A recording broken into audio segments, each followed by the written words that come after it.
بسم اللہ الرحمن الرحیم۔ میں ہوں انور غازی اور آپ درس قرآن.com پر سیرت النبی سیریز دیکھ رہے ہیں۔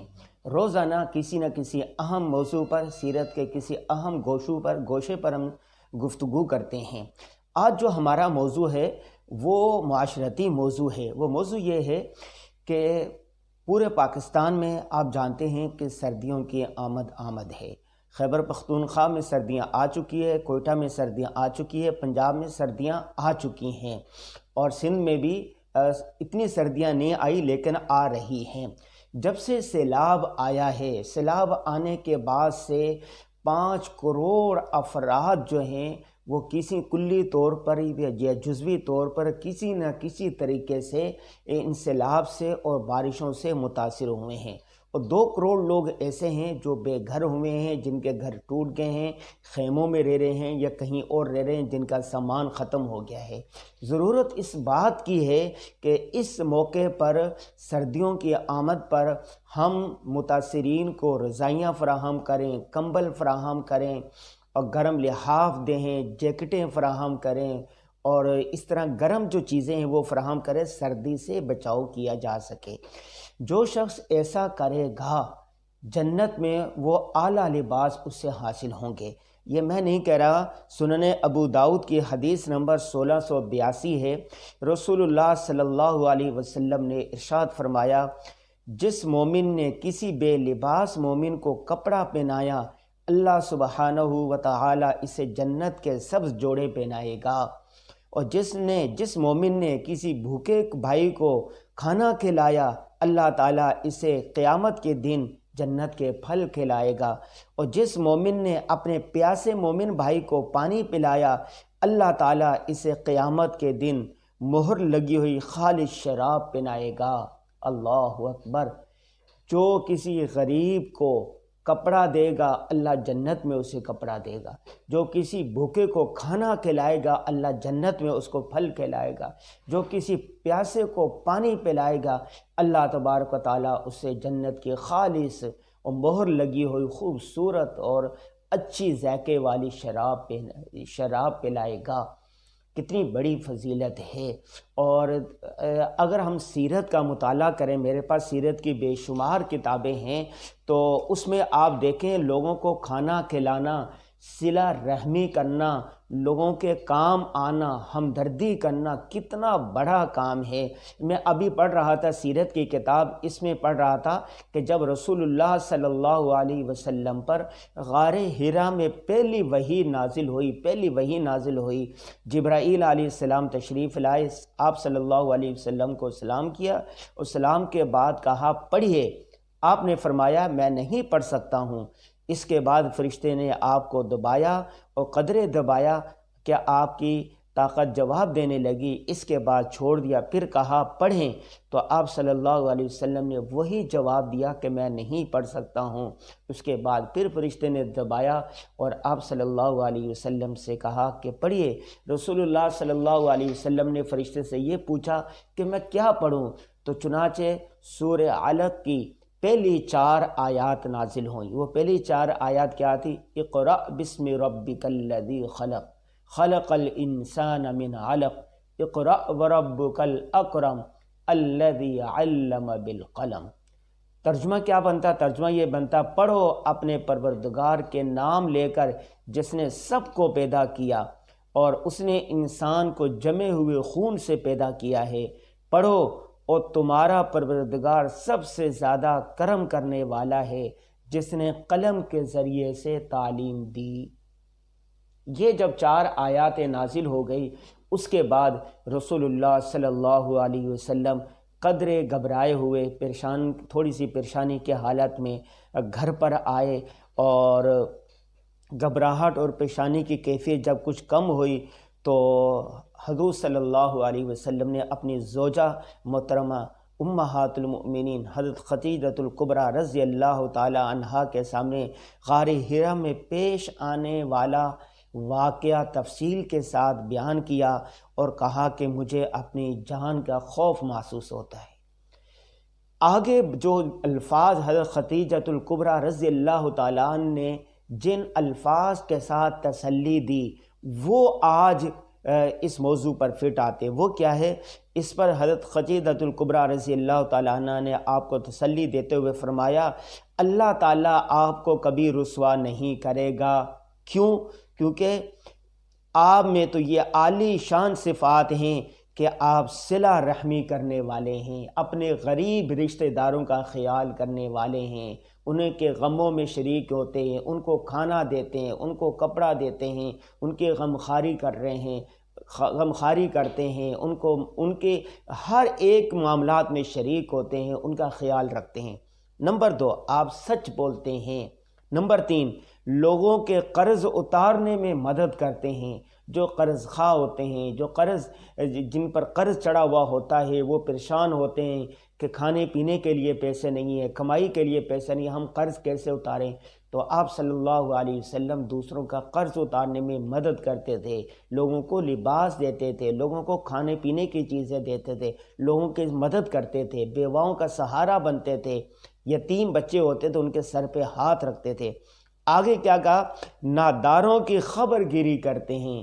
غریب، مسکین، یتیم، نادار، ان سب کی آپ خبر گیری کرتے ہیں، ان کو کھانا کھلاتے ہیں، ان کو پانی دیتے ہیں، ان کی ضروریات زندگی پوری کرتے ہیں، ان کے ساتھ بیٹھتے ہیں، ان کے ہمدردی کرتے ہیں. اور کیا کہا؟ مہمانوں کی ضیافت کا حق ادا کرتے ہیں. یہ جو 4-5 باتیں گنوائی گئی ہیں، یہ وہ سارے کے ساری وہ ہیں جو خدمت خلق سے تعلق رکھتی ہیں. اس سے معلوم ہوتا ہے کہ رسول اللہ صلی اللہ علیہ وسلم کو حضرت خدیجہ الکبریٰ رضی اللہ تعالیٰ نے جو تسلی دی ہے وہ کیا ہے؟ صلہ رحمی کرنے، مہمان نوازی کرنے، ہمدردی وغیرہ کرنے سے انسان دنیاوی آفتوں سے بچا رہتا ہے، ان پر آفتیں نہیں آتی. تو اب جو پاکستان پر یہ مشکل ترین وقت آیا ہوا ہے، پہلے 2 مہینے 2.5 مہینے ہوئے، منہ زور بارشیں آئی، سیلاب آئے، طوفانی بارشیں آئیں، اور جس کی وجہ سے بلوچستان، خیبر پختونخوا، جنوبی پنجاب اور اندرون سندھ کے علاقے ڈوب گئے. لاکھوں نہیں کروڑوں کی تعداد میں لوگ بے یار و مددگار ہوئے. لیکن سلام ہے مخیر حضرات پر، خصوصاً اہل کراچی پر، کہ انہوں نے بھرپور طریقے سے مدد کی، باوجود ایسے کہ بہت زیادہ مہنگائی تھی، باوجود ایسے کہ بہت زیادہ غربت تھی، باوجود ایسے کہ بہت زیادہ پریشانی تھی. ہر دوسرا آدمی ان سیلابوں سے، ان بارشوں سے کلی طور پر یا جزوی طور پر کسی نہ کسی طریقے سے متاثر ضرور ہوا ہے. لیکن پھر بھی جو شخص 2 کھانے کھاتا تھا، 1 کھانا انہوں نے اپنے سیلاب زدگان بھائی بہنوں کے لیے بھیج دیا.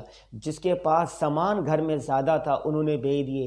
جس کے پاس 20 جوڑے کپڑے تھے، 10 جوڑے خواتین نے اپنی بہنوں کے لیے بھیج دیے. نتیجے کے طور پر بلوچستان بحال ہو گیا اور بالائی علاقے بحال ہو گئے، اور اسی طرح جنوبی پنجاب کے علاقے بحال ہو گئے، سندھ کے علاقے بھی کافی بحال ہونے کو ہے. بارشیں مزید نہ ہونے کی وجہ سے پانی خشک ہو رہا ہے. اس وقت متاثرین کو صرف 2 چیزوں کی ضرورت ہے.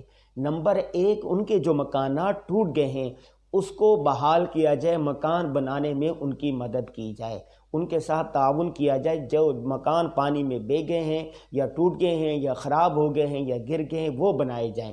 دوسری چیز اس وقت جو سب سے زیادہ ضرورت ہے وہ یہ ہے کہ سردیاں ابھی اکتوبر چل رہا ہے، آدھا اکتوبر سے بھی زیادہ ہو گیا، نومبر، دسمبر، جنوری، فروری، یہ 4 مہینے پاکستان میں سخت ترین سردی کے مہینے شمار ہوتے ہیں. بلوچستان کوئٹہ میں سردی آ چکی ہے، خیبر پختونخوا میں آ چکی ہے، پنجاب میں بھی سردی آ گئی ہے، سندھ میں بھی سردی کی آمد ہے. اس موقع پر آپ نے اور ہم نے کرنا کیا ہے؟ ضروری نہیں ہے کہ آپ کسی ٹرسٹ کے ذریعے سے مدد کریں، ضروری نہیں ہے کہ آپ کسی فاؤنڈیشن کی تلاش میں رہیں، آپ بڑی مدد کریں. آپ اپنے محلے میں دیکھیں، اپنے گلی میں دیکھیں، اپنے جو آپ کے رشتہ دار ہیں ان میں دیکھیں کہ کون سا غریب ہے جس کو گرم لحاف کی ضرورت ہے، کون ایسا فیملی ہے جن کو رضائی کی ضرورت ہے، کون سے بچے ایسے ہیں جن کو گرم جیکٹ کی ضرورت ہے، جن کو ایسے گرم ٹوپوں کی ضرورت ہے، گرم ضروریات کی، گرم لباس جو ہوتا ہے اس کی ضرورت ہے۔ سردی بہت خطرناک چیز ہوتی ہے، سردی کی وجہ سے انسان ہلاک ہو جاتا ہے، مر جاتا ہے۔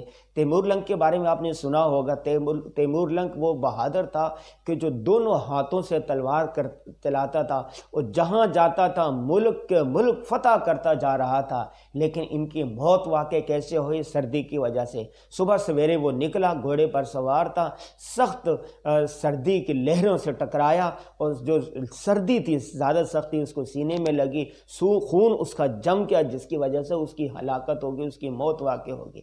سردی کی وجہ سے خون جم جاتا ہے۔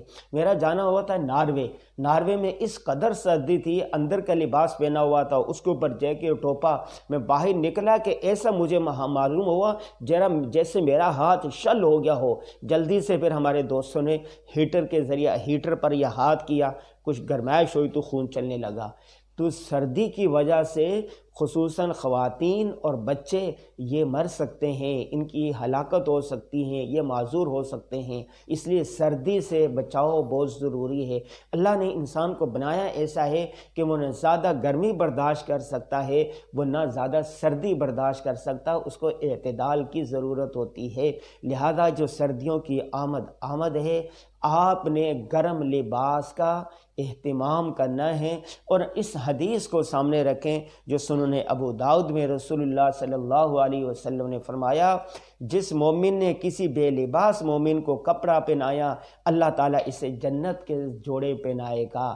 ضرورت اس بات کی ہے کہ سیرت کے طیبہ کی روشنی میں حضور صلی اللہ علیہ وسلم کا عمل میں نے آپ کو بتایا، اور پہلے جو وحی نازل ہوئی تھی اس وقت حضرت خدیجۃ الکبریٰ رضی اللہ تعالیٰ نے جو آپ کو تسلیاں دی تھی وہ کیا دی تھی کہ آپ غریبوں کی مدد کریں ہیں، لوگوں کے ساتھ ہمدردی کرتے ہیں، ہم سب اللہ رسول کے نام لیوا ہیں، ہمارے لیے مشعل راہ جو چیز ہے وہ حضور صلی اللہ علیہ وسلم کی حیات طیبہ ہے۔ دیکھیں قرآن پاک کس پر نازل ہوا؟ رسول اللہ صلی اللہ علیہ وسلم پر۔ رسول اللہ صلی اللہ علیہ وسلم کی تعلیمات اور معمولات سنت ہے، احادیث کہلاتی ہیں، اور آپ صلی اللہ علیہ وسلم کی حیات مبارکہ یہ سیرت طیبہ ہے۔ جو حضور صلی اللہ علیہ وسلم نے کہا، جو رسول اللہ صلی اللہ علیہ وسلم کے معمولات تھے، جو رسول اللہ صلی اللہ علیہ وسلم کا طرز عمل تھا، جو رسول اللہ کی زندگی تھی، حیات ہے، وہی سیرت ہے۔ یہ ہمیں پیغام دیتی ہے کہ ہم جس طرح صبح سے لے کے شام تک، پیدائش سے لے کے موت تک جو عمل رسول اللہ صلی اللہ علیہ وسلم نے کیے، جو معمولات تھے جن کا حکم دیا، وہ ہم بجا لائیں، وہ ہم کر گزریں۔ اگر ہم اپنی زندگی سنت کے طریقے کے مطابق گزارنا شروع کر دیں کہ دنیا میں بھی ہم کامیاب ہوں گے، اور آخرت میں بھی کامیابی ہمارے قدم چومے گی انشاءاللہ تعالی۔ اللہ تعالی ہم سب کو اس پر عمل کرنے کی توفیق عطا فرمائے۔ السلام علیکم ورحمۃ اللہ وبرکاتہ۔ درس قرآن www.darsequran.com